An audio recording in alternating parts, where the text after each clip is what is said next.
6 billion years ago, the universe was expanding into a new life, filling the black and massive void more than science and knowledge will ever know. Although the Earth had no life on it yet, it was still a main target to asteroids shooting out from the very center of the expanding universe. The center was releasing several planets and meteors of different substances of all kinds: gases, minerals, water, oxygen, and hydrogen. These scientists of today are studying, but they still don't know about one substance that made the world a world of 2 dimensions: magen. One meteor of this unknown substance went hurtling down to Earth while the planet was still developing at millions of light years in speed.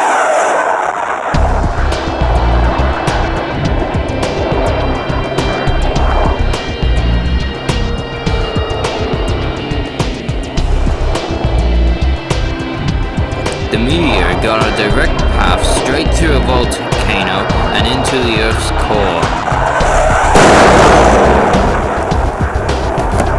The remains of the magen substance mixed with the liquid landmass and rose up and mixed with the air and the force shield of dimension.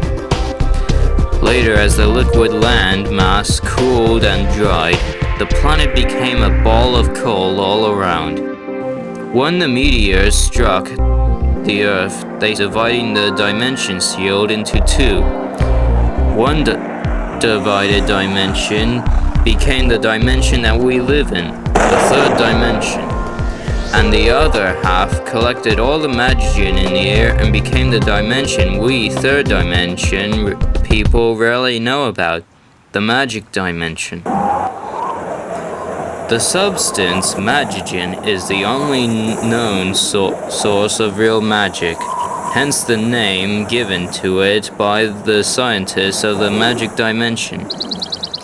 In the magic dimension, the magen in the ground is very active with the rest of the magen in the air and dimension shield, while the magen in the ground of the 3rd dimension is not very active as there is no magen in the air or shield for it to interact with.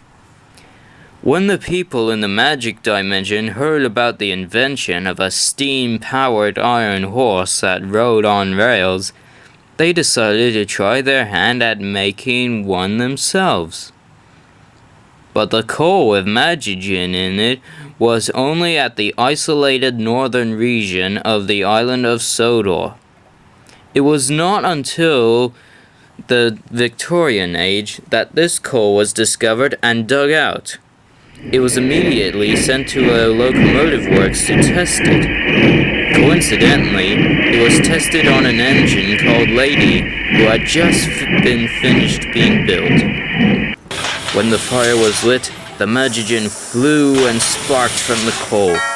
Some of the magen stayed on the back of the smokebox door and worked its magic.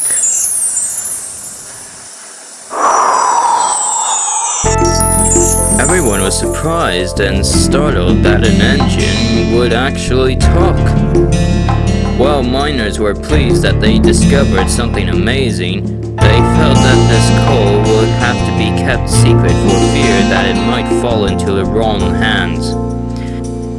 So it was eventually made so that only engines on Sodor and Lady would use it. Later it was found that Sodor would save more money if its engines ran on coal from the mainland. So only Lady ran on the special coal as she was the first and only engine to first use the magen coal. All the other engines burned the normal coal when they first ran. With magen residue in her firebox, Lady cannot burn normal coal as the magen absorbs the cinders and ashes so that they cannot travel through the boiler and make heat for steam. With all the other engines, they have had soot and ash residue in their fireboxes so the magen cannot stick onto the fireboxes. So Lady chopped around the British Isles, spreading her magic as she puffed. One of her amazing spells was one she casted when she felt that the world should unite itself in some way. She created the trans-dimensional magic railroad. Created in no dimension and in an unknown space, the magic railroad linked the world together with portals into the dimensions disguised by objects such as buffers, tunnels, rock faces, hole-in-the-grounds, murals, and mountainsides. Once in 1916, Lady came across the newly made Indian Valley Railway of the Indian Valley in Plumas County of California. In the third dimension, the railway was just an ordinary copper mining branch line with a connection with the Western Pacific Railroad running from Paxton to Ingalls. But in the magic dimension, the railway is a mainline railway system running from Big City to Pelican Falls. But whatever length the railway was in, it still had the same amount of rolling stock during its first years of operation. 2 locomotives, several freight cars, and only a few passenger cars. The land the railway traveled through was beautiful, and Lady had never seen anything like it. While she explored the railway, she came across the valley town Shining Time. There, Lady learned of the rumors of fairies living in the wilderness that surrounded the town. Lady took interest in this and decided to investigate this in the woods that surrounded the line. Then she discovered that the fairies were actually little people, no more than 18 inches high. Lady decided that they could be useful. She knew that in the future, the station at Shining Time would become a place of many magical adventures. She also knew that someone needed to guard herself and the magic railroad. She offered the little people a job and they accepted. Lady also gave them some of her magic that would keep them energized. Gold dust.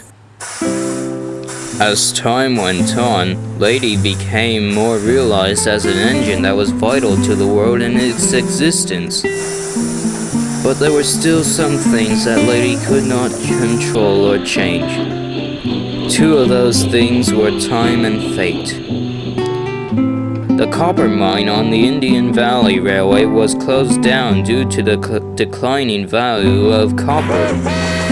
All the railway could do was to continue serving the towns and residents. Finally, in 1938, the railway was closed. The Paxton to Ingalls branch line was scrapped and removed in 2 years. The Big City to Pelican Falls main line was abandoned because the engines were also scrapped, as were the rest of the rolling stock. The station at Shining Time was not demolished, but it fell into disrepair.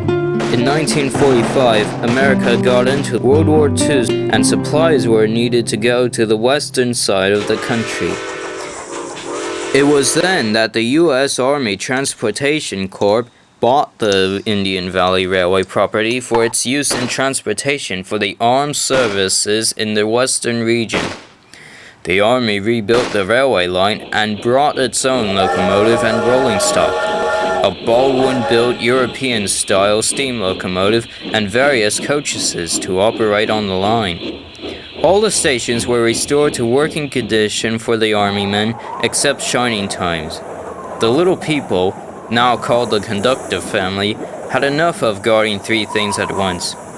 So Lady went in search of someone who could be a guardian and keep it a secret only meant to share with the conductor family. She soon found the perfect person, Henry Stone.